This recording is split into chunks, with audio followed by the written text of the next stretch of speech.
겸손한 마음으로 선포된 말씀 받을 수 있도록 저희들 마음밭이 먼저 준비될 수 있기를 기원합니다. 우리 우승기 목사님 나오실 때 박수로 환영하도록 하겠습니다.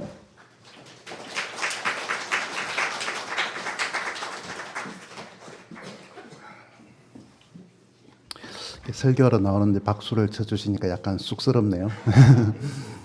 예, 성경 말씀 보겠습니다. 창세기 4장입니다. 16절부터 제가 읽도록 하겠습니다. 창세기 4장 16절입니다.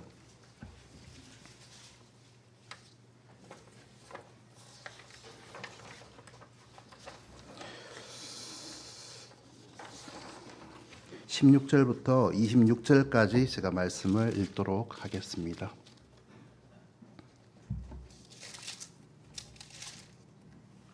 가인이 주 앞을 떠나 나가서 에덴의 동쪽에 있는 놋 땅에 거하였더라.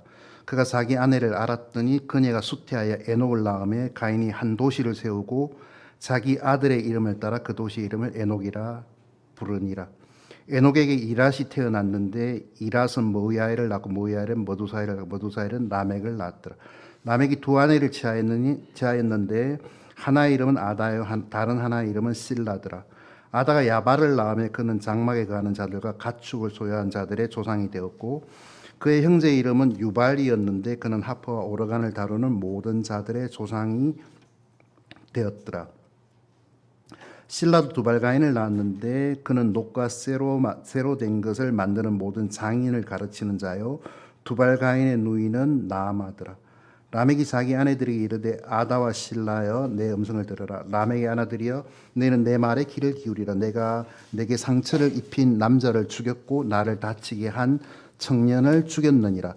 가인을 위해 7배로 복수할진대 참으로 라멕을 위해서는 77배로 복수하리라 하였더라. 아담이 다시 자기 아내를 알매 그녀가 아들을 낳아 그의 이름을 셋이라 하였으니 이는 그녀가 이르기를 가인이 죽인 아벨 대신 하나님께서 내게 다른 씨를 정해주셨다 하였기 때문이더라. 셋에게도 아들이 태어나며 그가 그의 이름을 에노스라 하였으며 그때의 사람들이 주의 이름을 부르기 시작하였더라. 26절 말씀까지 읽었습니다.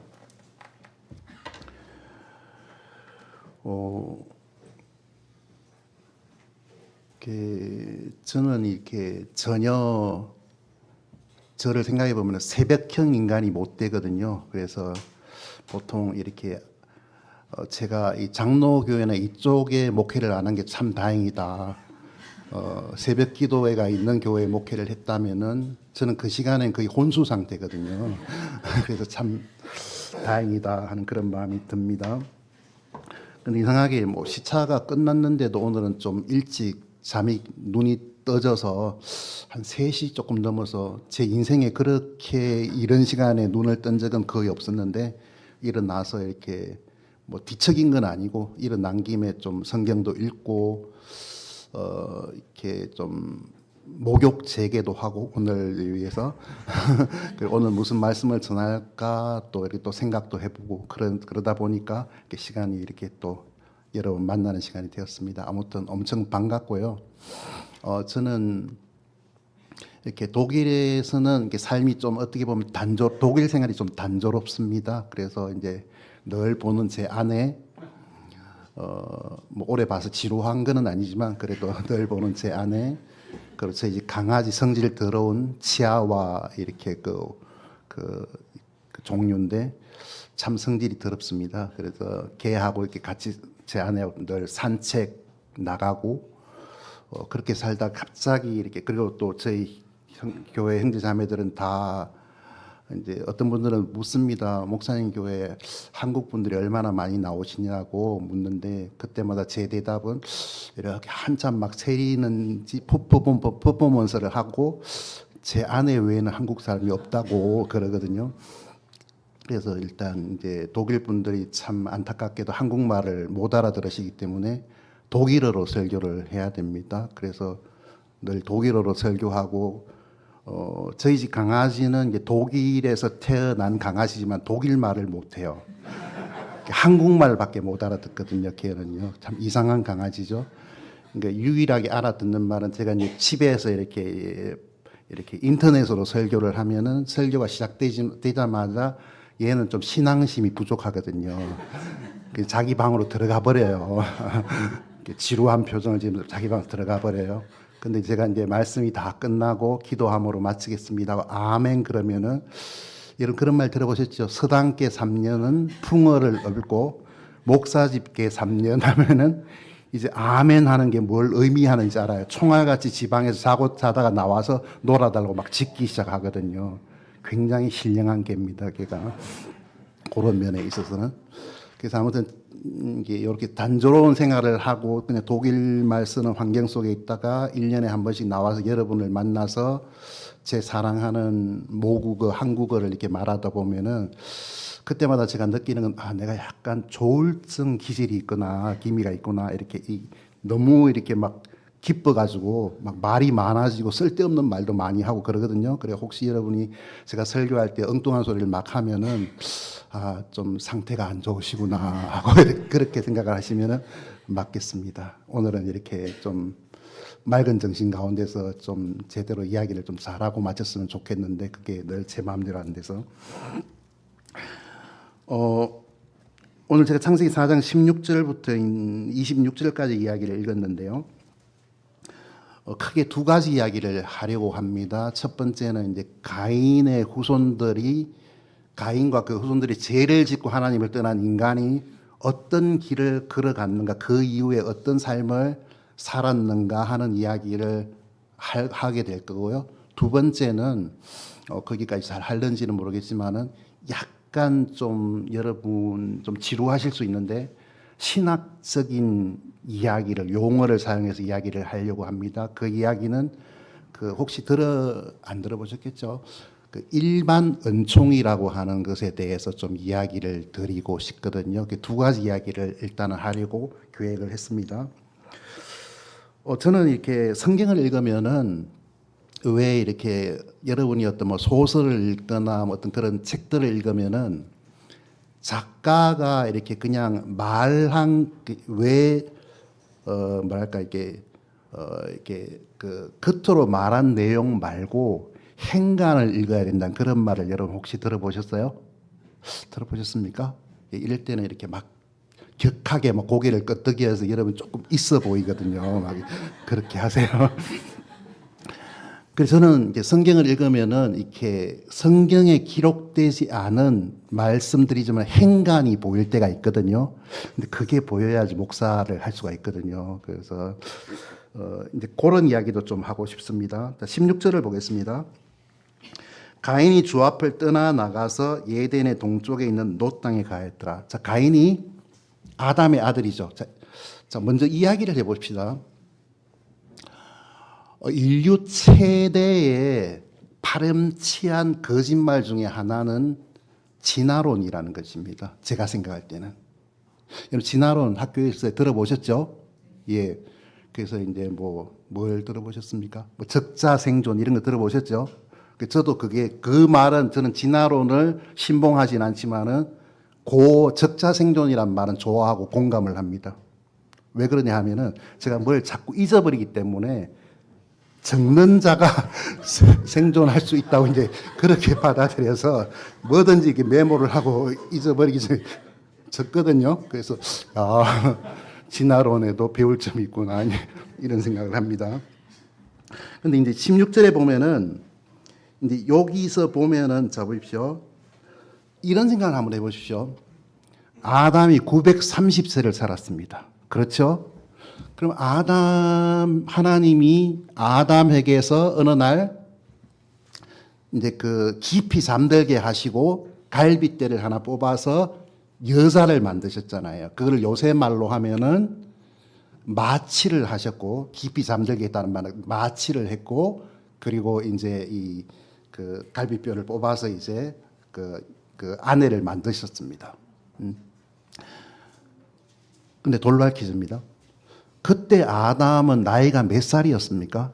나이가 몇 살이라고 하는 건 좀 그렇고, 아담은, 여러분, 왜 제가 이 이야기를 하냐 하면은 첫 번째로 창세기는 둘로 나눌 수가 있어요. 50장까지 이야기를 1장부터 11장까지가 있고 12장부터 50장까지가 있어요. 두 파트로 나눌 수가 있어요. 어떻게 해요?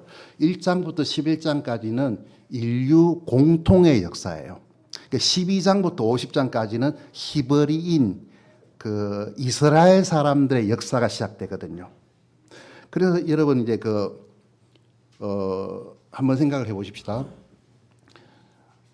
어떤 사람들은 혹자는 말을 하기를 뭐 그럴 수도 있겠죠. 아담을 다른 말로 배꼽 없는 사나이라고 부릅니다. 무슨 말인지 이해하셨습니까?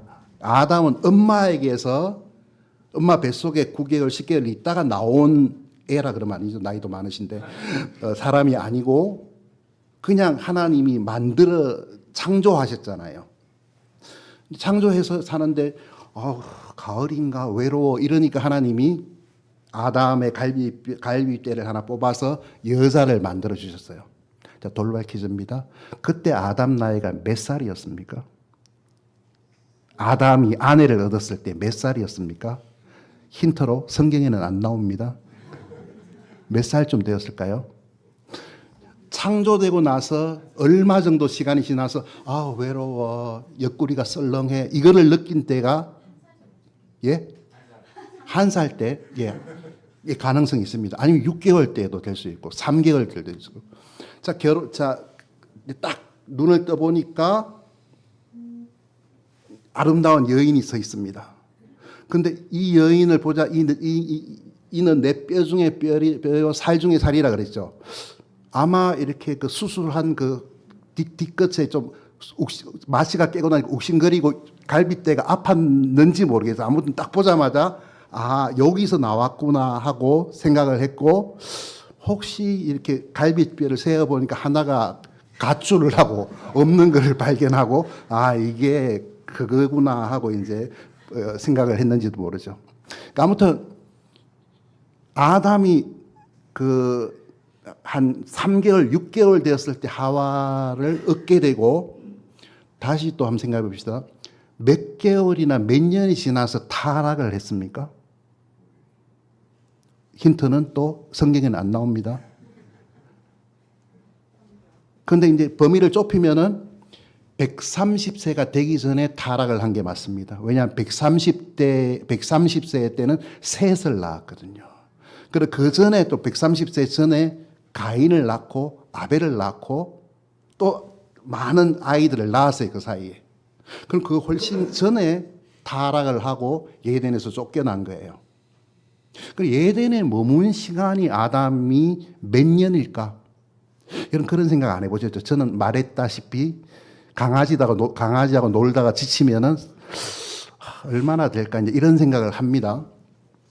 근데 가령 저는 근데 그 느낌적인 느낌이라 그래요. 느낌으로 많은 시간이 흘러서 타락했을 것 같아 보이지는 않아요. 아주 짧은 시간 안에 타락을 했을 것 같아요. 그럼 만약에 아담이 1년차 때 창조 1년차 때 타락을 해서 나가거라 이 녀석아 하고 예덴에서 쫓겨났다고 해보십시오. 그리고 가인이 이제 그 아내를 가인이 아니구나 죄송합니다. 아담이 아내 그 이브를 하와를 알매 이제 잉태하여 가인을 낳았죠. 그러면은 가능한 게 그때 아담 나이는 가인을 낳았을 때 아담 나이는 2살쯤 됐고 하와의 나이는 1년 6개월이 됐을 수 있어요. 너무 이상한 이야기입니까? 그런 생각 안 해보셨죠? 아니 그 아담 하와가 26이나 24살 결혼 정년기가 돼서 결혼을 한 게 아니고 그 아담 하와는 창조되자마자 결혼 정년기였거든요. 우리랑 다르잖아요. 예? 예, 그래서 리액션 좋았습니다. 그래서 이제 쫓겨났습니다. 가인이 응애하고 태어났습니다. 얘는 생후 1개월 이제 지나서 아빠는 3살, 엄마는 2살 반. 그러니까 부모님하고 가인의 나이 터울은 2년 반, 3년. 가능한 이야기예요. 여러분 그런 생각 안 해보셨어요? 이런 생각을 해야지 목사가 될 수가 있습니다. 저는 이렇게 읽으면 그게 보여요. 아, 그럴 수 있겠구나. 여러분도 좀 들어보니까 좀 설득력, 가능성이 있다고 생각됩니까? 아니면은 독일에서 오신 분이 참 이상한 이야기를 하시네. 그런, 하여튼 어떤 생각 하실지 모르지만 아무튼 그렇습니다. 가인이 이제 죄를 짓고 하나님을 떠나나갔습니다. 그리고 어떤 분들은 말을 하기를 노 땅에, 에덴 동편 노 땅에 가했는데 그게 뭐 맞는 말인지 모르겠지만은 노시라고 하는 지명의 뜻이 유리한다, 방황한다 그런 뜻이래요. 그래서 좀 의미심장한 그런 곳에 정착을 하고 17절에 보면은 그가 자기 아내를 알았더니 여기 영어 단어로 know 이제 그 과거형으로 이제 완료형으로 new라는 이제 단어를 쓰는데 이게 이제 우리가 읽고 사랑하는 킹제임스 성경에 뭐라고 말하죠? 그거를 그 고상함이라고 말할 수가 있어요. 그러니까 옛날 여러분 그 영화에 보면은 살인의 추억 이런 영화가 있잖아요. 안 보신 척 하고 계셔도 돼요. 성경만 보신 것처럼 그 살인의 추억이라는 영화가 있는데 그런 우리에게는 살인의 추억은 없지만 개역 성경의 추억이 있잖아요. 그 개역 성경의 추억을 더듬어 보면은 여기 뭐라 그러냐면은 그가 자기 아내와 동침함에 이렇게 굉장히 직접적인 단어를 사용했잖아요. 알았더니 한 new라고 하는 단어는 그 킹제임스 성경의 어휘는 굉장히 고상한 어휘예요. 수준 있는. 여러분은 하나님의 자녀니까 이렇게 삶의 수준을 좀 높이셔야 돼요. 삶의 수준을 높이는 첫 번째 단계로 언어 수준을 높여서 어휘를 고급스럽고 왕족다운 하나님의 아들 딸다운 단어 선택을 해야 돼요. 그래서 여러분 우리나라 말에도 외국인들이 배우기가 어릴 때 한국어가 어려워요. 너무 다양한 표현이 있어서. 예를 들어서 외국어에서는 죽었다 그러잖아요. 한국어로는요. 돌아가셨다, 운명하셨다, 타계하셨다, 숨을 거두셨다. 그리고 좀 미운 사람이 죽으면은 밥 숟가락 놓았다. 이런 표현도 굉장히 표현이 다양해요. 그렇죠? 그래서 여러분 예를 들어서 화장실에 가고 싶어요. 그 친구한테 나 화장실 좀 갔다 올게 하고 말할 때 어떻게 하라고요? 삶의 이렇게 품격을 높이는 단어를 사용해야 돼요. 그럼 뭐라 그랬습니까? 아주 가까운 친구에게는 좀 속된 말로 뭐라 합니까? 야, 물 좀 버리고 올게. 이렇게 말을 하기도 합니다. 근데 그렇게 말하시면 안 돼요. 하나님의 자녀들은 뭐라 그래야 될까요? 자연이 나를 부른다. 이런 식으로 이제 말씀을 하시면은 굉장히 좋은 거예요. 그렇죠?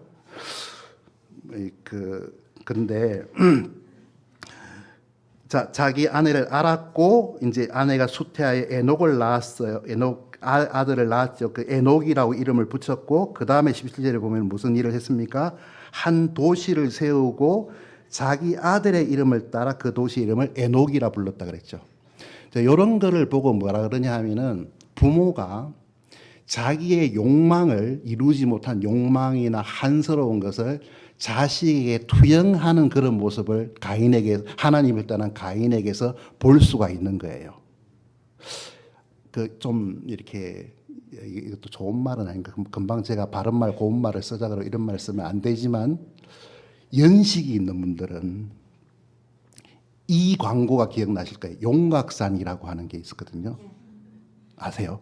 이걸 아시는 분들은 조금 이렇게 연식이 있으신 분이세요.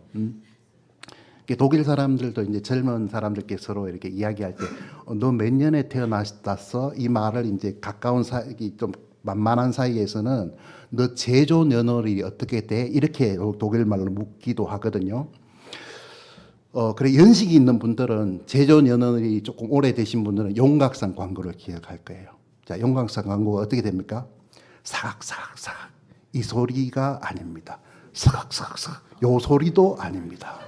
용각산은 미세한 분말로 만들어졌기 때문에 소리가 나지 않습니다. 용각산 이런 광고가 있었어요. 제 어릴 때.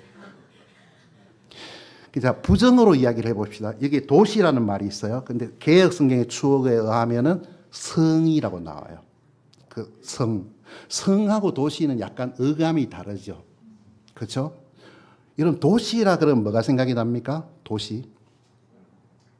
도로가 있고 상하수도 시설이 있고 구획된 어떤 그런 구역이 있고 이거를 도시라 그래요. 용각산 광고에 의해서 부정적으로 표현하자면은 도시는 계집이 아닙니다. 계집이 아니라고. 계집은 뭐예요? 뚝딱뚝딱 거리가 저같이 이렇게 손재주 없는 사람 대충 만들 수 있고 개는 또 불평을 하지 않거든요. 뭐 이따위로 지었어 하고 날 무시하는 거야. 막 이렇게 막 왈왈 하고 짖고 이러지 않거든요. 그냥 잘 살아요, 개들은. 근데 도시는 계집이 아니에요. 도시라는 거는 상당한 그 문명이나 기술의 종합 결정체를 도시라고 하는 거예요. 자, 그럼 우리는 학교에서 뭘 배웠습니까? 진화론. 진화론이 뭡니까? 무생물에서 이렇게 뭐 세포 분열이 일어나서 아주 간단한 단순한 생물이 되었고 그게 점점 발달해서 그 어류가 되었고 어류 물 속에 너무 오래 물고기가 살다 보니 답답해가지고 바깥에 나가 보니까 앞다리가 쑥 뒷다리가 쑥 개구리가 됐네. 이제 이게 진화론이잖아요. 그래서 누가 말을 하기를 공주가 개구리에게 뽀뽀를 키스를 해서 단번에 왕자가 되면은 동하고 몇백억 년 이후에 왕자가 되면은 진화론, 과학이라고 부른다고 말을 해요. 무슨 말인지 이해하셨습니까? 맞는 말이죠. 그 어떤 그런 그 또 개구리가 된 애가 좀 삶이 답답해가지고 몸이 건조해서 절벽에 올라가서 막 팔을 흔들었어요. 그러니까 그게 날개가 돼서 막 땅덩이에서 떨어졌는데 추락하는 것은 날개가 있다 하면서 이제 조류가 되었대요.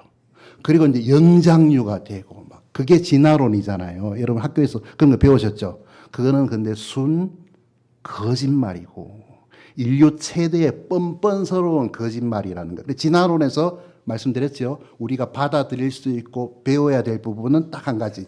적자 생존. 여러분 부지런히 필기하세요. 그래서 여러분 기억력을 의존하지 말고 이렇게 적어야 돼요. 그러니까 저희 집 사람 늘 이제 제 말을 이 적자 생존 이거 법칙을 안 지켜가지고 그거 살렸는데 깜빡 잊었네. 그러면은 적자 생존하고 제가 또 주의를 주거든요. 그래요. 자, 이제 이 도시를 건설했는데 언제 건설했습니까? 진화론에 의하면은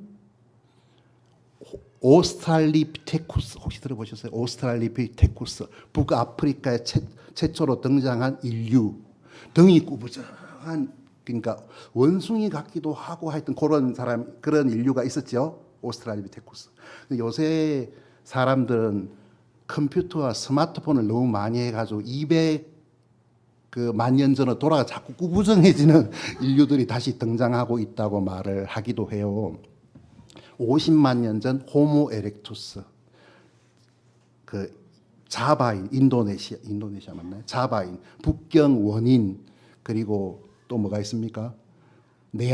독일의 네안데르탈인 5만 년 전에 동굴에 낙서하기를 즐겨했던 크로마뇽인 호모사피엔스 그게 뭐라고요? 순 거짓말 뻥이다. 왜요? 아니 가인이 바로 도시를 건설했잖아요. 여러분 뭘 믿으시렵니까? 진화론, 여러분 학교에서 배운 그 거짓말을 믿으실래요? 성경이 말하는 걸 믿으실래요? 저는 일단 성경을 믿으려고 하거든요. 근데 최근에 이제 교회 가운데서 자유주의 신학이라는 것이 있어가지고 이 사람들은 뭐라 하냐면 창세기 1장부터 11장까지는 역사의 영역이 아니라 신화의 영역이다. 이렇게 말을 해요. 목사들이. 그래서 여러분 여호와 증인 통일교 이런 게 이단이 아니 그거는 눈에 떠있는 확연하게 드러난 이단이고 진짜 이단은 뭐냐 하면은 정통을 가정하고 앉아서 그런 이상한 소리를 하는 사람들이 진짜 무서운 이단이에요.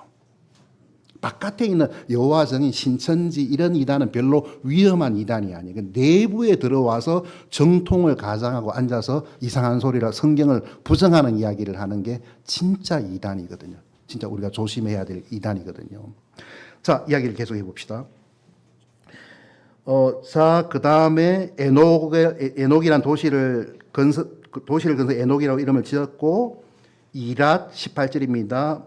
모우야엘, 머두사엘, 라멕 이렇게 이제 나오죠. 그러니까 가인의 아들 에녹, 이랏, 모우야엘, 머두사엘, 라멕. 라멕은 아담의 6대 손인 거예요. 엄청 많은 시간이 그런 게 아니에요. 근데 라멕을 한번 보십시오. 라멕이 두 아내를 취하였는데 하나의 이름은 19절입니다. 아다요, 하나는 실라더라. 아다는 야발을 낳고 그는 장막에 거하는 자들 가축을 소유한 자들의 조상이 되었고 그의 형제 이름은 유발이었는데 그는 하프와 오르간을 다루는 모든 자들의 조상이 되었다. 22절 실라도 두발 가인을 낳았는데 그는 녹과 쇠로 된 것을 만드는 모든 장인을 가르치는 자요. 여기서 다시 발견할 수 있는 것은 라멕 집안은 발자 돌림이다. 유발, 야발, 두발 가인, 이 발자 돌림이에요. 그게 학렬이 그런가 봐요. 그런 거 못 보셨죠? 처음 보셨죠? 근데 요 구절을 이게 목사들이나 설교자들, 성경교사들이 해석을 하는데 어떤 해석을 하는 분들이 이렇게 많이 하시느냐 여러분은 들어보셨는지 모르겠지만요. 이것이 인류의 발달, 문명의 발달 단계다. 개인의 어떤 발달 단계다. 이렇게 해석을 해요. 자, 사람이 제일 먼저 요구하는 게 뭡니까? 의식주, 입는 거, 먹는 거, 잠자는 집. 그래서 첫 번째 인류 문명이 첫 번째 단계는 뭐냐 하면은 뭐합니까? 장막에 거하며 가축을 소유하는 자들의 조상이 될 야발이. 그러니까 먹는 문제, 입는 문제, 거주하는 문제를 해결하는 쪽으로 사람이 하나님을 떠난 인간의 마음이 움직인다. 근데 어느 정도 먹고 살만해졌잖아요. 야발이. 유발은 형님 덕분에 먹고 살만해지니까 뭘 합니까? 예술을 하는 거예요. 그죠? 뭘 합니까? 여기서 21절에 보면은 하프와 오르간을 다루는 모든 자들의 조상이 되었다. 자, 이거는 제 견해를 말씀드리는 게 아니고 그럴 가능성도 그런 해석도 전혀 일리가 없는 허무맹랑한 말은 아니지만 제가 지지하는 견해는 아니고 그렇게 말하는 분도 계시다 하고 이 소개를 드리는 겁니다. 제가 그렇게 믿는다고 여러분 오해하지 마십시오. 자, 그리고 마지막 21절에 보면은, 22절에 보면은 두발 가인, 다시 발자 돌림이죠. 뭘 하는 겁니까? 자, 개혁 성경의 추억에 의하면은 두발 가인은 동철로 각양 날카로운 기계를 만들었더라. 동철로 각양 날카로운 기계, 무기라고 이제 해석을 하면서 이런 먹고 살만하고 예술을 하고 막 삶을 막 그렇게 즐겨도 마음에 만족이 안 되는 인간들은 극도로 잔인해지고 날카로워져서 이런 무기를 만들어서 처음에는 사슴을 찌르고 피를 흘리고 막 부들부들 떨며 죽어가는 사슴을 보면서 쾌감을 느끼다가 다른 사람들을 그렇게 죽이고 전쟁을 하는 그런 쪽으로 문명이 흘러갔다. 이렇게 해석을 합니다. 처음 들어보십니까? 신박한 해석입니까? 그래서 그렇게 이야기를 하시는 분들이 계시는데 그게 뭐 저는 말도 안 되는 소리 이거보다 그렇게 말하고 싶지는 않고 뭐 그럴 가능성도 그런 해석도 충분히 가능한 이렇게 해석이라고 생각은 하거든요. 자, 여기서 일단 22절에 보면은 두발 가인은 녹과 쇠로 된 것을 만드는 모든 장인을 가르치는 이거는 무슨 말입니까? 인간이 기술이 아담의 후손 7대 손에 이르러서 벌써 엄청난 물질 문명이 벌써 발전을 했고 또 어떻게 합니까? 인간에게서 중요한 것은 자기가 발견한 것, 만든 어떤 그런 기술들, 지식을 후대에 전달하는 거예요. 그죠? 가르친다 그래. 자기만 안 게 아니라 가르치는 사람, 장인을 가르치는 자가 되죠.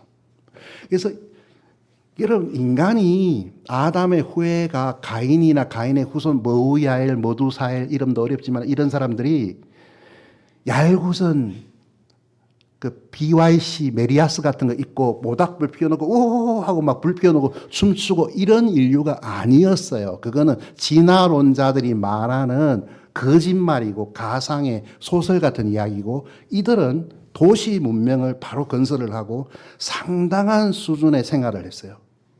우리는 뭘 배웠습니까? 신석기 시대, 타제석기, 구석기 시대, 신석기 시대, 마제석기, 또 청동기 시대, 고조선, 이런 말을 하는데, 여기 보면은 그런 게 아니고 바로 동철로 각양 어떤 뭐라 그랬습니까?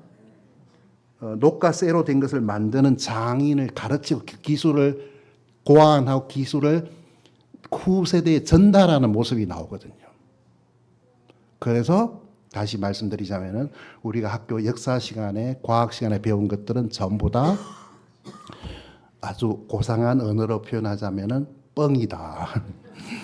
거짓말이고 말도 안 되는 소리다. 넌 그예요. 이해가시죠?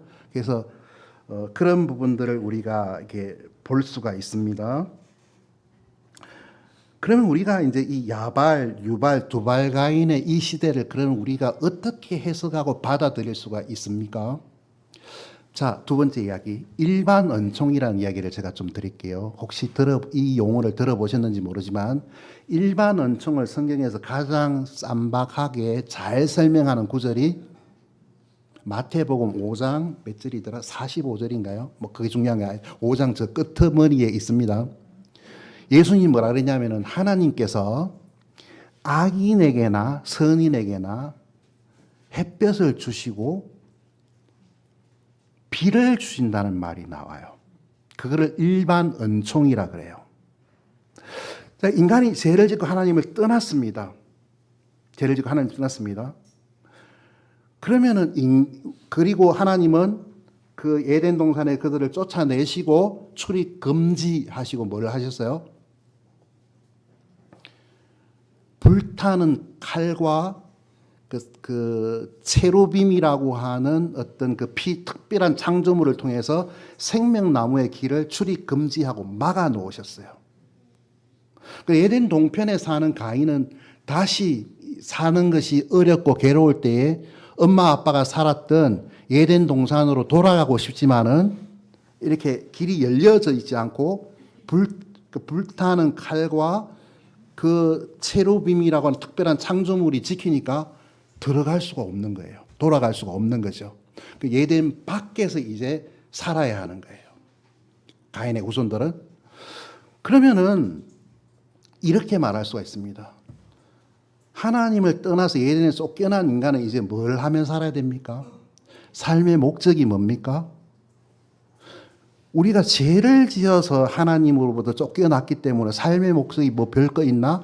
다시 죄의 문제를 해결하고, 그래서 죄의 문제를 해결하면은 그 불칼과 그 체루빔이 자동 문처럼 열리면은 다시 예전으로 돌아가는 것이 삶의 목표지. 이렇게 말할 수가 있습니다. 무슨 말인지 이해하셨죠?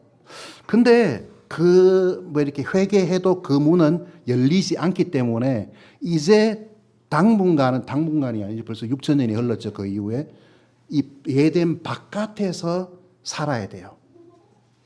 인간들은. 그리고 에덴 바깥에서 사는 인간들이 신자의 경우에 어떤 생각을 하냐 하면은, 그럼 삶의 목적이 뭡니까? 우리는 뭘 위해서 뭘 추구하고 살아야 돼요? 아니, 그냥 우리가 죄 때문에 하나님으로부터 멀어졌고 쫓겨났고 또 영원한 멸망이 우리에게 이렇게 심판이 떨어졌기 때문에 다시 그곳으로 돌아가는 것 외에는 아무런 의미 있는 일이 없다. 그것만이 중요한 거다.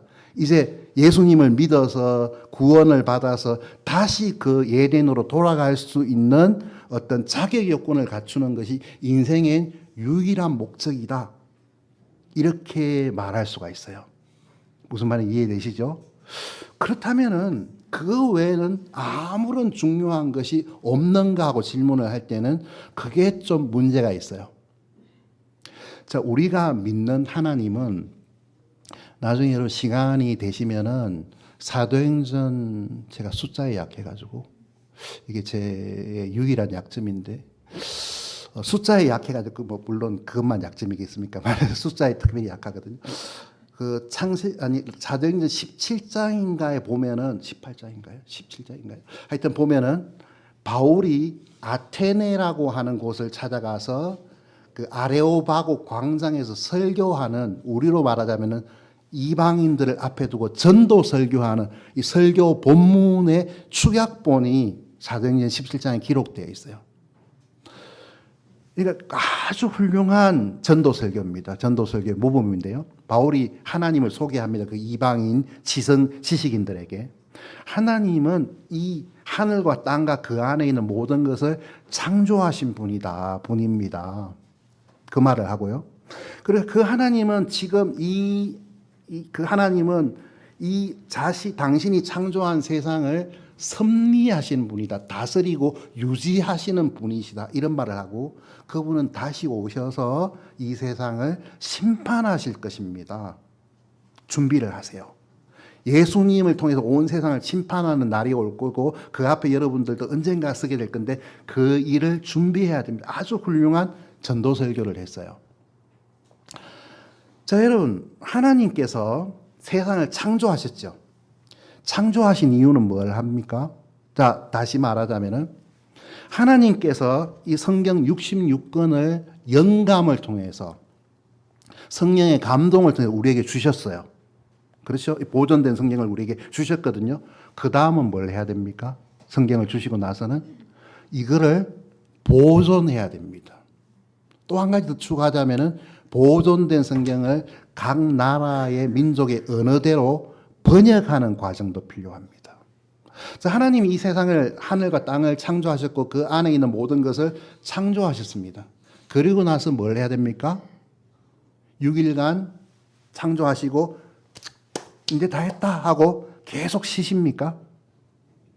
쉬십니까? 뭐 쉬시는 것은 사실인데 뭘 하십니까? 그 후에는 당신이 창조하신 세상을 유지하고 보수하는 일을 하시는 거예요. 여러분, 왜 이렇게 저도 뚱뚱하지만 무겁지만 우리가 살고 있는 지구별은 저보다 조금 더 몸무게, 하여튼 이 무게가 더 많이 나가잖아요. 근데 이 무거운 지구별이 왜 하늘에 떠 있습니까? 지금 제가 여러분에게 뭐 만류 인력의 법칙이나 이런 말을 하려고 하는, 저는 문과 출신이나 그런 것 별로 관심이 없는데 제가 말하고 싶은 것은 왜 지구가 떠 있고 태양에서 그렇게 더 무거운 태양이 떠 있느냐 하면은 만류 인력의 법칙, 중력의 법칙을 말하는 게 아니라 히브리서에 보면은 하나님께서 붙들고 계시기 때문에 그렇다고 말을 해요. 아주 단순하고 명확한 설명이죠. 그렇죠. 근데 어느 날 하나님이 손님이 풀리네 하고 놓아버리면은 별들이 다 무화과 나무 열매처럼 떨어지는 날이 와요. 하나님이 잡은 것을 놓아버리면은. 그렇죠. 그것을 성경이 말을 하고 있는데요. 자, 여러분, 우리가 하나님은 세상을 창조하시고 나서 뭘 한다고요? 당신이 창조한 세상을 유지하고 유지하시는 일, 붙들고 계신단 말이에요. 여러분, 그 기독교 분파 중에서 자꾸 전문 용어를 말씀드려 죄송합니다만은 그 근본주의자라고 하는 사람도 있어요. 반대말은 자유주의자예요. 그러니까 그 자유라고 하는 말이 대부분의 경우에 좋은 의미로 사용되지만 같은 단어를 사용해도 다른 의미로 사용하는 사람들도 있잖아요. 근데 기독교에서 자유주의라는 것은 뭐냐 하면은 가령 말을 하자면은 창세기 1장부터 11장까지는 역사가 아니라 신화다. 이렇게 말하는 사람. 가나 혼인잔치, 물이 포도주로 바뀌어? 예수님이 서커스 탄 출장 나오셨어 뭐. 어떻게 물이 포도주로 바뀌어? 그러면 그거 팔아서 돈 벌지. 이런 삐딱한 사람들이 있거든요. 이 사람들은 성경이 하나님의 말씀이라는 걸 부정하고 기적, 예수님이 일으킨 기적은 기차가 지나갈 때 나는 소리가 기적이다. 그러면서 기적을 부정해요. 이 사람들. 성경이 말하는 기적을. 이런 나쁜 사람들이 있거든요. 피의 속죄, 예수님의 피로 믿음으로 은혜로 구원, 이거 부정해요. 예수님 다시 오신다, 부정해요. 근데 자기들은 난 크리스찬이거든요. 무슨 얼어 죽을 크리스찬이에요. 크리스찬 아니에요. 신자 아니에요. 하나님 믿는 사람 아니에요. 그 사람들은. 그것이 이제 제가 굉장한 제 책임감을 느끼는데 그 자유주의가 어디서 시작됐냐 하면 독일에서 시작돼서 제가 굉장히 여러분에게 송구하고 뭐 심심한 사과의 말씀을 드려야 될지 모르지만 아주 나쁜 목사가 하나 있어요. 슐라이언마흐라고 하는 나쁜 목사가 그 베를린 그 출신의 신학 교수였는데 이 사람이 이런 자유주의 신학을 설파를 해서 마틴 루터의 종교개혁처럼 삽시간에 독일 전역을 덮어버리고 유럽 전체를 덮어버리고 미국으로 물 건너가가지고 미국을 덮어버렸어요. 그것이 19세 1800년대 후반에 일어난 일이고 그때 때마침 사람들은 킹제임스 성경을 버리고 현대 역본들을 사용하면서 본격적으로 교회가 전 세계적으로 망가지고 배도하는 일이 일어났어요. 예, 그게 이제 우리가 알고 있는 역사인데요. 그런데요, 그런 사람들의 그 자유주의자 일어나니까 안 되겠다. 이 사람들 어떡하냐. 우리가 어떻게 진리를 지킬까 하고 반작용으로 나타난 사람들이 근본주의자예요. 근본주의자는 최소한 이 5가지. 성경은 정황무오한 하나님의 말씀이다. 예수님은 마리아에게서 성령으로 출생하셨다. 예수님 우리의 어떤 노력이나 행위가 아니라 우리의 공로나 행위가 아니라 예수님의 피로 믿음으로 은혜로 구원받는다.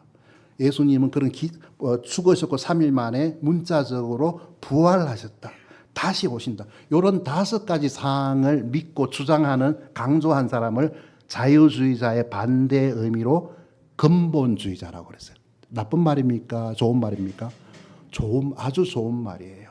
근본주의자가 일어났거든요. 그렇게 해서. 근데 이제 이 근본주의자가 참 좋은데 이들에게도 어느 정도 문제가 있는 거예요. 어떤 문제가 있느냐 하면은 이분들은 우리가 존재하거나 교회가 존재하는 목적의 전부 다가 예덴 밖으로 추방당한 사람이 멸망을 향해 달려가는 사람들을 건져서 천국으로 옮기는 그것이 우리가 사는 목적이고 교회가 존재하는 목적이다. 이 정도는 괜찮은데 유일한 목적이라고 말을 해요. 유일자가 들어가면 좀 심상찮죠. 여러분 이 단어들이 이게 나쁜 사람들은 말장난을 잘해요. 자유주의자들이 뭐라 그럽니까? 성경은 하나님의 말씀이다 이렇게 말하지 않고 성경은 하나님의 말씀을 포함하고 있다 이렇게 말을 해요.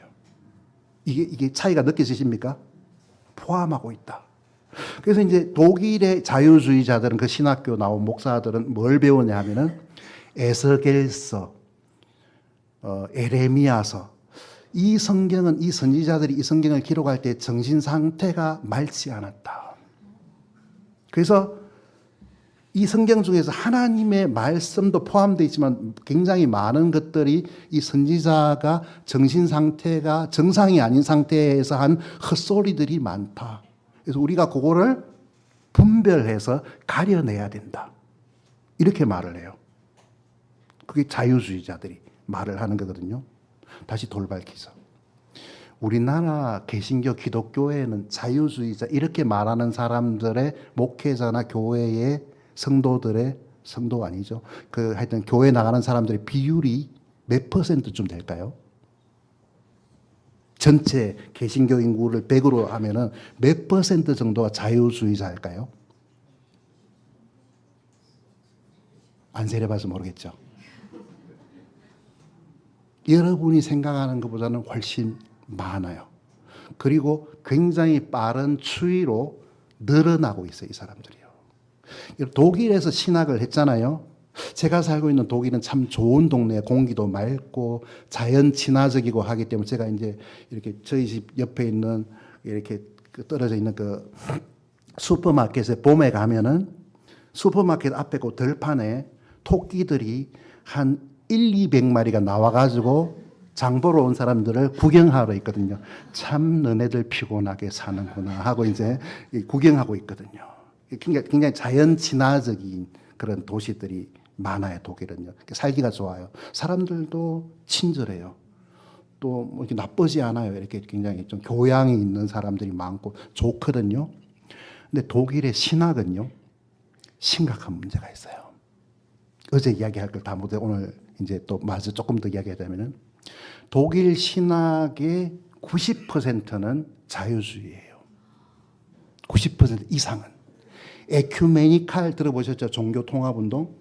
독일의 에큐메니칼은 뭐 어떤 게 에큐메니칼이라 그러냐면 오전에 개신교 목사님이 나와서 설교를 해요. 오후에는 같은 신도들을 놓고 신부님이 나와서 설교를 하세요. 같은 장소에서. 그리고 오후 중간에 청년의 시간은 수녀님이 인도를 해요. 이게 에큐메니칼이에요. 좋아 보입니까? 안 좋아 보여요. 근데 제가 예언을 할게요. 예언자는 아니지만 앞으로 한국도 그렇게 될 겁니다.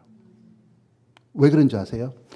독일에서 신학을 하고 온 사람들은 아까 말했죠. 90%가 그런 자유주의 신학을 공부하고 그거를 믿어요. 근데 마치 죄송한 얘기지만 동성 연애자들이 일부가 대부분이 커밍아웃을 안 하는 사람들이 있는 것처럼 나 성경이 하나님의 말씀인 걸 안 믿어 말도 안 되는 소리지 이렇게 말하면은 한국 교회는 기본적으로 보수적인 흐름이 있기 때문에 쫓겨나요. 그래서 이분들이 신학교에 있으면 옆에 있는 신학교 동료 교수님한테 진짜 물이 포도주로 바뀌었을까요, 교수님? 하고 이렇게 고구마 익었나 찔러보듯이 옆에 있는 교수를 살짝 찔러보거든요. 당연히 물이 포도주로 바뀐 거죠. 그러면 그럼 무슨 이야기세요? 그럼 교수님 안 믿어요? 그럼 아니요, 믿죠, 당연히 하고 싹 자라목 숨기듯이 싹 숨어요. 그런 사람들이 상당히 많아요. 상당히 많아요. 앞으로 점점 더 많아질 거예요. 많아질 거예요. 그래 아무튼 뭔 이야기하다가 이제 이 나쁜 사람들 욕하다 보면 제가 흥분해가지고 이렇게 잊어버리는데 제 탓이 아니고 나쁜 사람들 탓입니다. 자, 일반 은총이라는 것은 뭐냐 하면은 그러면은 교회나 우리 구원받은 신자가 존재하는 유일한 이유는 지옥에 갈 사람들을 건져내는 일을 위해서 시간을 다 드리고 내가 가지고 있는 돈을 다 드리고 봉사하고 이렇게 해서 한 사람이라도 더 누굽니까 아우슈비츠 그 시절에 막 이렇게 유대인 건진 그 사람 이름 뭐예요? 예, 신들러처럼 마지막 반지까지 빼서 한 사람이라도 더, 뭐 금리빨이라도 빼서 한 사람이라도 더 건지는 게 내가 존재하는 이유다. 먼저 하나님 말 내가 존재하는 이유다. 이렇게 말하면 굉장히 비상하고 막 훌륭하게 들리고 막 그 계백 장군의 막 5천 결사대처럼 막 비장한 마음이 들거든요. 제가 말씀드릴게요. 구원받은 여러분들은 한 번씩 비장해지세요. 늘 비장한 마음으로 계백 장군 5천 결사대처럼 안장도 안 하고 그렇게 막 뛰고 살면은 곧 지쳐요. 힘들어져요. 이해가십니까? 제가 막 사쿠라가 되자는 것이 제 이야기의 주제가 아니고 평상시에는 맛집도 가시고요. 저처럼 강아지와 산책도 가세요. 제 고백을 하자면은 제가 8년 전에 우리 집 그 성질 더러운 그 놈을 치아와 그 혼혈견을 집에 데리고 왔어요. 근데 그 개를 우리 집에 데리고 오기 전에 제 마음에는 그 원효 대사나 의상 대사가 해골 바가지 물 마시고 고뇌하는 것보다 더 심한 고뇌를 했거든요. 개는 이해를 못해요. 그런 일이 있었는지. 왜냐하면 저는 저의 과거를 말하자면은 저는 전투적으로 살았거든요. 계백 장군 결사대처럼 오직 복음 하고 특수부대 요원처럼 살았거든요.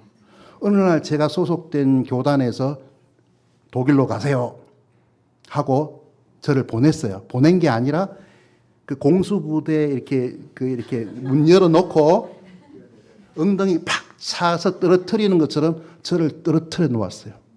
그리고 제게 말했어요. 생존, 서바이벌. 그래서 저한테 재정 지원을 크게 안 했어요. 그래서 살아남든지 죽든지 하나님의 인도를 받아라 그렇게 떨구어 놨어요. 그래서 제가 이렇게 유순해 보이지만은 이 특수부대 출신이라고 여러분이 아셔야 돼요. 또 이 강하거든요. 그쪽 출신이라서. 그래서 제가 죄송한 이야기지만은 양해를 하고 들어보십시오. 제가 다른 교단이나 독립심례교회 목회자들이나 여러분을 보잖아요. 그러면은 특수부대 출신, 전직 특수부대 요원으로서 여러분을 보면은 이게 뭐 공군 방위도 아니고 이 사람들이 지금 뭐 하자는 거야? 어? 이런 정신머리로 어떻게 세계 복음화를 이루어내겠어? 맛집 타락을 해도 정도가 있지. 이런 생각을 전 초창기에 했거든요. 근데 제가 동물을 너무 좋아하거든요. 강아지를 키우고 싶어요. 근데 그때 제게 한 달 정도 원효 대사, 의상 대사, 해골 바가지 물 먹고 갈등하는 엄청난 갈등이 왔어요. 나는 독일에 특수한 임무를 띠고 복음을 전해 독일 사람을 구원하러 왔는데 치아와 조그마한 내 덩치도 안 맞는 걸 줄에 묶어서 이렇게 얘야 아빠랑 나가서 하는 이게 내게 스스로의 용납이 안 되는 거예요. 나는 완전히 이제 드디어 나는 독일 물을 먹고 타락했구나. 이런 생각이 드니까 강아지를 데리고 올 수가 없었거든요. 근데 무수한 번뇌를 거쳐서 그 아이를 데리고 와서 그 강아지한테 이 상세한 이야기를 못해서 걔가 좀 히어링이 좀 약하거든요. 한국어의 실력이 한 초급 그 1번 정도밖에 안 되기 때문에 간단한 말, 이게 좀 수준 높은 말 다 이해를 못하기 때문에 제가 걔한테 다 설명을 못 해줬어요. 여러분, 그래서 저는 제 예전의 삶은 그 교단에서 삶은 또 그 나와서 어느 정도는 특수부대 요원으로 그렇게 살았거든요. 그 죽어가는 사람들을 건지는 특별한 임무를 가지고 나는 이 독일에 왔다 하고 이제 그런 마음으로 살았거든요. 그런 제가 지금은 이제 예전하고는 정말 다른 삶을 살고 있거든요. 자, 일반 은총이란 것은 뭐냐 하면은 하나님이 무슨 일을 하십니까? 죽어가는 사람들에게 복음 전도자를 보내서 건져서 복음을 들을 수 있는 기회를 주시고 그들을 건지는 일을 하시지만은 그 일만을 하시는 것이 아니라 당신이 창조하신 세상을 유지하고 보존하는 일을 하시는 거예요. 자, 제 부끄러운 고백인데 제가 독일에 가서 제 전임 목회자가 있었어요. 근데 독일이 뭐 이렇게 춥고 구름도 많이 끼고 해서 살기 싫다고 따뜻한 곳으로 갔어요. 나이지리아로 이제 간다고 가버렸어요. 그래서 급하게 투입이 돼가지고 비행기에서 떨어져가지고 이제 이제까지 살고 있거든요. 떨어져가지고 이제 살고 있는데요. 그분은 굉장히 좀 섬세 남자분이 남자분이죠. 그 목사님 섬세한 분이라서 그 집에 그분이 사시는 집을 그대로 인수받아서 들어갔는데 화분이 엄청 많은 조그마한 화분이 엄청 많은 거예요. 너무 섬세한 분인 거예요. 그걸 다 키우신 거예요. 정권이 바뀌었어요. 그분은 따뜻한 나라로 나이지리아로 가시고 제가 왔는데 그때부터 그 화분에 있는 꽃들은 행복 끝 불행이 시작이 됐어요. 왜냐하면 저는 아까 적자생존 이야기 잘 뭘 잊어버려가지고 걔들 물 주는 것을 잊어버려가지고 한 달이 못 돼서 걔들이 다 운명하셨어요. 죄송합니다. 운명했어요. 근데 딱 한 꽃나무가 화분 조금 하나 앙증맞게 생긴 그 꽃나무가 그런 모진 박해를 견디고 생존해 있더라고요. 너무 미안한 거예요, 제가. 야, 네 친구들 다 그렇게 허무하게 보내고 너한테는 내가 좀 보상 심리로 좀 잘해줄게. 앞으로 잘해보자 하고 열심히 저답지 않게 물을 줬거든요. 그 제 마음을 읽었는지 잘 자라더라고요. 걔가 안 죽고 잘 살더라고요.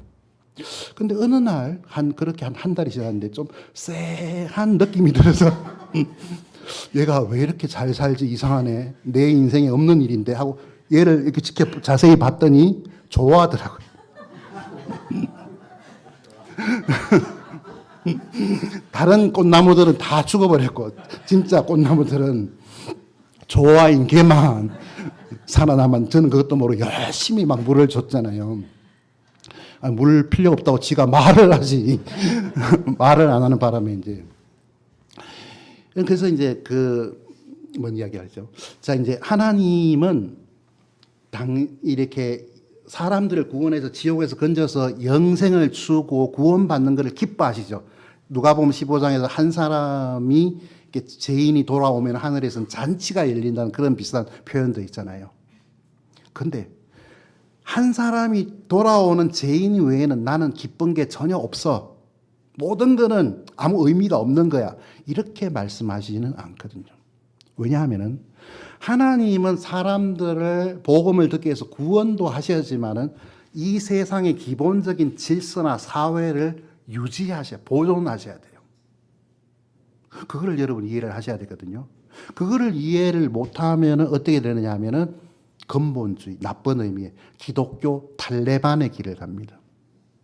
기독교 탈레반 아시죠? 탈레반의 길을 가게 되는 거예요. 자, 여러분 제가 한번 실질적인 질문을 한번 해볼게요. 서해 앞바다에 갑자기 배가 하나 침몰을 해서 기름이 서해 바다에 막 퍼졌어요. 기름띠가 막 퍼지고 있는 거예요.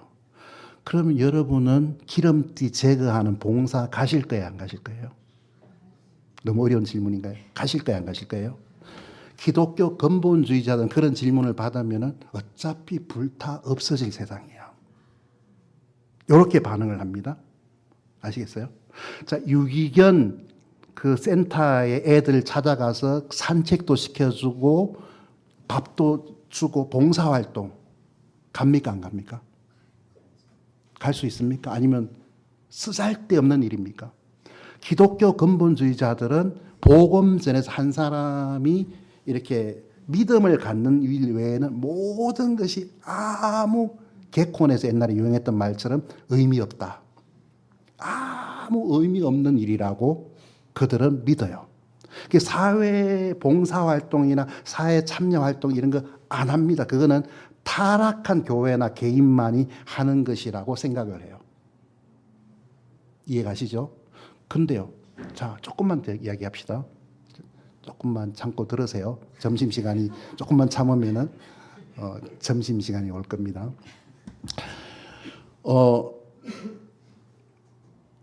여러분 하나님 믿는 사람들은 소설을 읽으면 됩니까, 안 됩니까? 소설. 한강 작가의 소년이 온다. 또 뭐가 있습니까? 제가 그분하고 연락하고 사는 사이라 아니라서 이렇게 노벨상을 타고 그랬잖아요. 몽골 반전, 채식주의자 이런 책들을 썼잖아요. 자, 그런 것을 여러분은 읽으면 됩니까, 안 됩니까? 성경만 읽으셔야 되죠. 그런 책 읽어도 됩니까? 저는 그런 책을 읽거든요. 고백하자면은 읽는데 제주인은 기독교 근본주의자 탈레반들이 제 옆을 지나가면서 힐끗 쳐다보면서 목사님 뭐 읽으세요? 채식주의자 한강 작가에. 그럼 뭐라 그런지 압니까? 목사님 한강 그분 구원 받으신 분이에요? 이렇게 물어요. 그런 분들 못 만나보셨죠? 저는 많이 만나봤답니다. 그렇게 묻거든요. 그럼 저는 제가 삐딱하고 방골 기질이 있다 그랬잖아요. 친절하게 설명을 하는 게 아니라 자매님 아이폰 16 쓰시네. 그 비쌀 건데. 네네. 나 장만했어요. 이게 좋다 그러길래. 근데 그거 누가 만들었죠? 스티브 잡스 맞나요? 스티브 잡스는 구원받은 형제님이에요. 제가 물어요.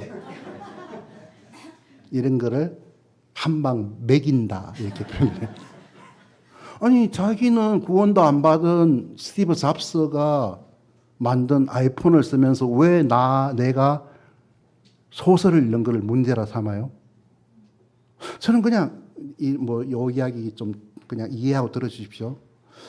저는 유시민이라고 하는 작가를 이렇게 신앙을 가진 사람이기 때문에 좋아하는 것이 아니라 똑똑해 보여서 좋아해요. 아는 게 참 많더라고요. 또 이렇게 표현력도 좋더라고요. 근데 그분은 뭐라 그러냐면은 유 작가님 인생의 목적이 뭡니까? 그러면 유시민 작가는 뭐라 하냐면은 그런 것 없다. 우리는 우주의 먼지에서 왔기 때문에 인생의 목적이나 어떤 추구해야 될 것이 없고 그냥 살다가 죽으면 끝이다. 이것이 우리 시대의 최고의 지성인이 하는 말이거든요. 나는 그분보다 IQ도 낮고 뭐 이해력도 떨어지지만은 저는 제 인생 가운데 창조주 하나님을 만났고 그분이 이 땅을 섭리하시는 것도 믿고 다시 오신다는 걸 믿기 때문에 저는 이분하고는 정말 그분을 좋아하고 존경은 하지만은 나랑 그분은 정말 다르다는 생각을 합니다. 이러면서 이야기를 좀 정리를 하고 결론을 냅시다. 여러분, 자, 여기 창세기 4장을 통해서 야발, 자, 발자 돌림이라고 그랬죠. 야발, 유발, 두발가인. 그냥 사람이 그냥 막 먹고 살려고 아둥바둥하다 좀 먹고 살만하면 예술을 하고 막 삶을 즐기는 쪽으로 가고 그래도 안 되면은 거칠어지고 난폭해진다. 아무 의미가 없다. 그리고 이제 마지막에 그 누구죠? 셋과 그의 아들 에노스를 읽고 그때 사람들이 하나님의 이름을 불렀더라. 그러면서 뭐라 하냐면 이게 유일하게 우리가 할 수 있는 가치 있는 일이다. 이렇게 이제 그 성경을 정리를 하고 해석을 하는 거예요. 여러분 정말 그렇게 생각하십니까? 아니거든요. 저는 그렇게 생각하지 않거든요. 하나님은 자 한번 생각해 보십시오. 하나님을 믿지 않는 사람들이 부모님에게 효도하면 하나님은 그딴 것 하지 말고 구원이나 받아. 믿음을 가져야지 뭐. 이러십니까? 아니요. 에베소서에 보면 뭐라고 나오냐면 굉장히 인상 깊은 단어가 나오는데 그 우리가 자녀들이 부모를 공경하는 것이 하나님을 요 형용사가 중요합니다. 부사인가요? 몹시 기쁘게 한다. 몹시. 저 옛날 이야기책에 보면 옛날 효자들이 어떻게 했습니까? 아버지 외출하기 전에 아버지 집신을 먼저 신고 막 마당을 돌아다녀요. 집신 외출하는 아버지 집신 따뜻해지라고. 아버지 자리에 눕기 전에 이불에 들어가서 몸으로 인간 난로로 이불을 덮여요. 그런 이야기를 들으면 그래도 지옥 가는데 뭐 이런 생각이 들면 여러분은 심각한 기독교 탈레반이에요. 아니요. 하나님은 여러분 하나님을 모르는 사람이라고 해서 어차피 뭐 이렇게 해봐야 뭐 죄 있으면 죄 문제 해결 못하면 지옥 가잖아 하고 부모한테 막 하고 막 사람들 물건 뺏고 쏘기고 사기치고 찔러 죽이고 이렇게 하면 어떻게 됩니까? 기본적인 이 세상이 망가지는 거예요. 여러분 저희 집 옆에 있는 그 토끼들 봄에 출몰하는 그 토끼들 200마리 토끼들을 누가 밥 줬습니까? 겨울에 걔들 주택 문제를 누가 해결했습니까? 하나님이 걔들을 돌보시고 걔들이 달력도 없는데 딱 때가 되면은 4월 달이 되면은 정확하게 그 슈퍼 앞에서 이렇게 물건 사러 왔구나 하고 이렇게 지켜보거든요. 걔들을 누가 밥 주고 겨울을 나게 했습니까? 그들을 창조하신 하나님이 저처럼 화분에 물 안 주듯이 그렇게 이 세상을 관리했으면은 아무도 생존하지 못해요. 그렇죠? 그것을 뭐라고요? 일반 은총이다. 하나님께서 선인에게나 악인에게나 다 물을 주시고 햇볕을 주셔서 그들이 살도록 하는 일반 은총. 모든 사람이 구원받은 사람에게 주는 은총, 사람에게만 주는 은총이 아니라 모든 사람에게 주는 은총을 일반 은총이라고 말을 해요. 이렇게 한번 생각해 보십시오. 하나님이 인간들을 기쁘게 하시려고 또 하나님을 생각하게 하시려고 맛있는 과일들을 주셨다고 했어요. 성경에 그런 말이 나와요. 여러분 저는 이렇게 필리핀이나 베트남이나 이런 나라에 홍콩도 그렇고 나라에 가면은 열대 과일을 먹는 게 굉장히 즐거움이거든요. 그러니까 바나나가 여기서 우리가 먹는 바나나는 배에 싣고 시퍼런 것을 억지로 익혀서 우리가 먹는 거고 진짜 좋은 거는 원숭이들이 먹는 거예요. 바로 현장에서. 그리고 그 필리핀이나 이런 가난한 나라 사람들이 먹는 게 진짜 맛있거든요. 두리안이라는 과일이 있어요. 들어보셨습니까? 두리안의 별명이 뭐냐 하면은 천국의 맛, 지옥의 향기. 엄청 냄새가 이렇게 안 좋은 악취가 있는 풍기는데 그걸 까서 먹으면은 진짜 맛있거든요. 폼 나려고 일부러 하는 말이겠지만은 서양 사람들이 그런 그 베트남이나 이런 나라 프랑스 사람 떠나면서 베트남을 포기하는 건 아쉽지 않은데 두리안을 두고 가는 게 너무 아쉽다. 그냥 폼나 보이려고 하는 소리지 뭐 이제 하지만은 너무 맛있는 거예요. 여러분 만약 하나님께서 두리안에는 비타민 C가 풍부하다. 그래서 두리안을 나무에 열리게 하지 않고 비타민 C 알약이 열리는 나무를 만들어서 거기 그 알약에 300ml 이렇게 써가지고 그거를 물하고 같이 마시면은 좋겠습니까? 비타민은 보충할지 모르지만 인생이 참 삭막하고 재미가 없을 거 아니에요. 그렇죠? 여러분 물에 사는 물고기를 그냥 한 종류만 복잡한데 그냥 딱 통일 한 종류만 만들어 놓은 게 아니라 길쭉한 갈치도 만들었고 그 갈치가 독일 말로 흐리띠 고기거든요. 길쭉한 재밌는 말이죠. 그 흐리띠 고기도 만드시고 어떤 물고기는 여기가 이마가 어디 맞은 것처럼 혹처럼 툭 튀어나왔어요. 그게 뭐라고요? 하나님의 유머 감각이거든요. 딱 보면 우습게 생겼어요. 여러분 침팬지들이 이렇게 서로 사회 활동을 하는데 좀 잘 보여야 될 위쪽 침팬지에게 뭐 합니까? 찾아가서 이삽기 봉사를 하거든요. 이렇게 누우세요. 양지바람에 눕혀놓고 막 이를 막 잡아주고 막 털을 골라주고 막 그러거든요. 그게 아부한 나름의 사회생활을 하는 거예요. 이런 그런 짐승들이 사는 걸 보면은 되게 우습기도 하고 재미있어요. 그걸 통해서 우리는 뭘 알 수 있습니까? 하나님께서 이 세상을 다스리고 계시는구나. 근데 그 하나님의 다스림은 여기 대전 은혜 침례교회 안에서만 하나님이 다스리고 일하시는 것이 아니라 바깥에서도 하나님이 일을 하시는 거예요. 이해가십니까? 그러면은 자 마지막 결론. 우리는 어떤 태도를 가지고 살아야 됩니까? 주님이 오시는 것을 기다리고 사모하고 삽니다. 그리고 복음을 또 전하고 또 진리를 사람들에게 이야기를 합니다. 근데 그것만 하면은 안 되거든요. 뭘 해야 됩니까? 뭘 해야 된다고요? 하나님이 주신 것들을 즐거워하세요. 누리세요. 그래서 비타민 C 300ml 이거를 알약을 먹는 게 아니라 뭘 하라고요? 맛있는 과일을 먹고요. 여러분 저는 한국에 오면은 이제 자꾸 한국 사람의 눈으로 한국 사람을 보는 게 아니라 독일 사람 눈으로 한국을 보면은 깜짝깜짝 놀라거든요. 왜냐하면은 산책을 하거나 조깅을 하는 분들이 여기서부터 여기까지 막 복면을 쓰고 막 다 뭘 붙이고 다니니까 막 은행 강도가 막 산책로에 출마한 것 같아요. 여러분 그런 생각 안 해보시죠? 독일은 햇볕이 귀한 나라예요. 그래서 10월 달부터 그 다음에 2월, 3월까지는 해가 거의 안 떠요. 그래서 이렇게 늘 대낮도 두꺼운 커튼을 친 것처럼 어두컴컴해요. 제가 이렇게 저 컨디션 관리를 잘 못하면 우울증 걸리기 딱 좋은 환경이거든요.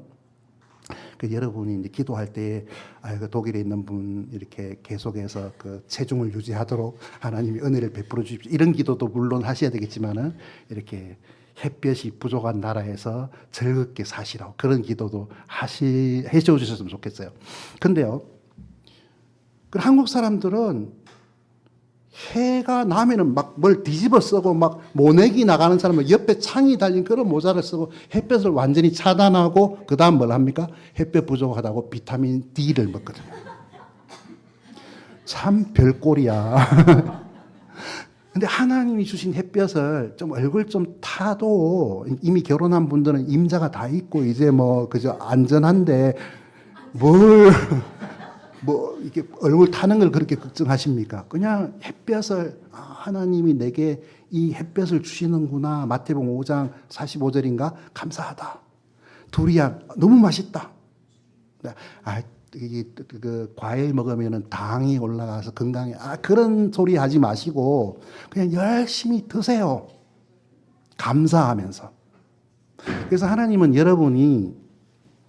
하나님은 한 사람이 돌아오는 걸 기뻐하고 회개하는 걸 기뻐하시지만 여러분이 탈레반이 되는 것을 기뻐하시지는 않아요. 기독교 원리주의, 나쁜 의미의 근본주의자가 돼서 복음, 전도 이렇게만 사는 걸 하나님 원치 않으시고 여러분 아이들 손을 잡고 맛집도 가시고 여러분 남편과 아내와 같이 여행도 가시고 하나님이 주신 이런 것들을 즐기고 감사하는 그런 삶을 살면서 또 전도도 하시고 성경도 읽으시고 또 이제 어제 이제 독일에서 누가 와서 뭐 종교계 강의를 한다 그러면 거기 와서 또 자리를 빛내주시고 어제 안 오신 분들은 지금 와서 하는 말이지만 인생의 절반이 죽은 거예요.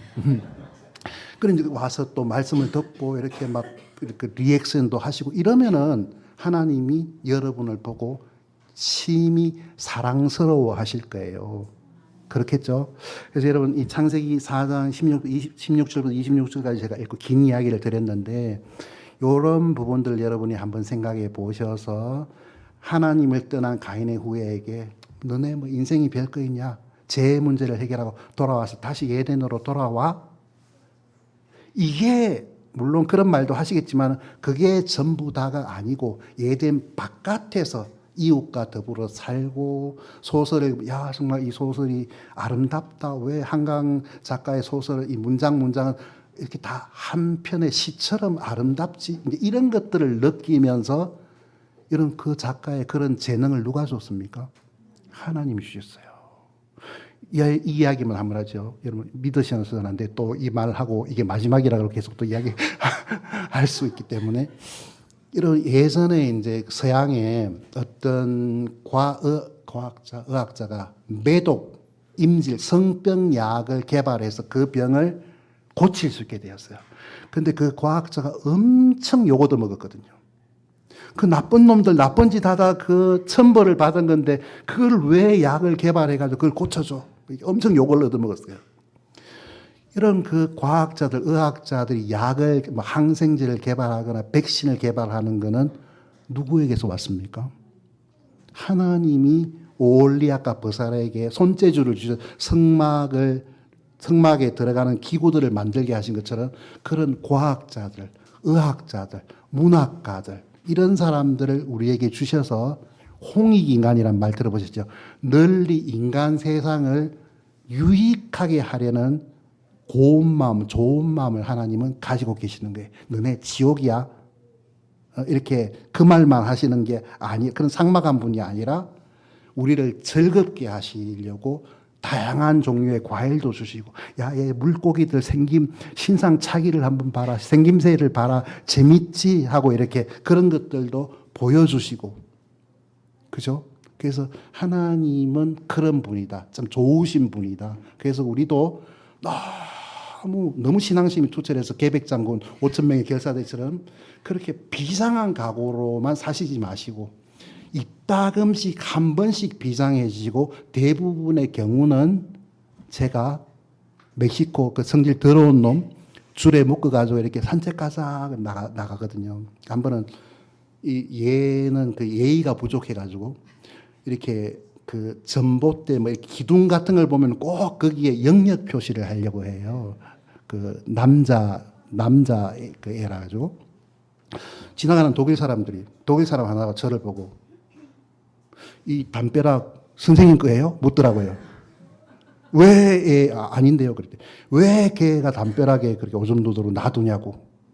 그래서 제가 뭐라 그런 줄 아세요? 얘 독일 말 잘 알아들으니까 얘한테 직접 말씀하세요. 그랬거든요. 그리고 선생님, 우리가 살고 있는 지구별은 사람만 살도록 하나님 주신 게 아니라 얘들하고 같이 살도록 주신 겁니다. 그러니까 고개를 절레절레 흔들면서 별 이상한 외국인이 있다 그러고 가더라고요.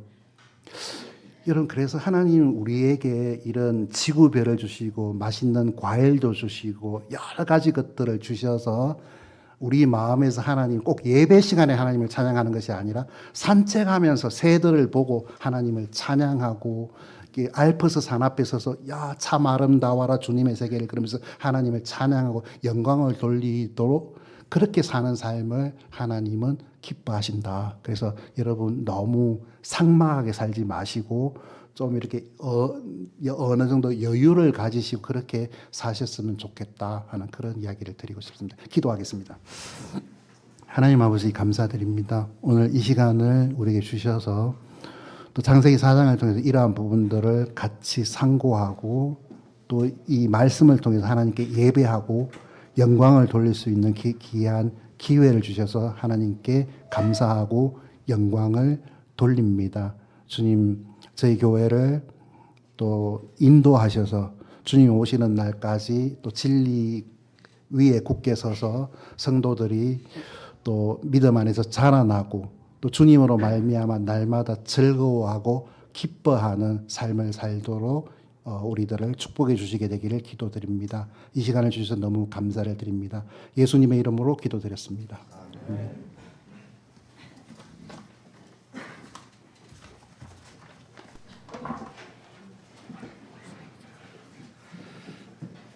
예, 목사님.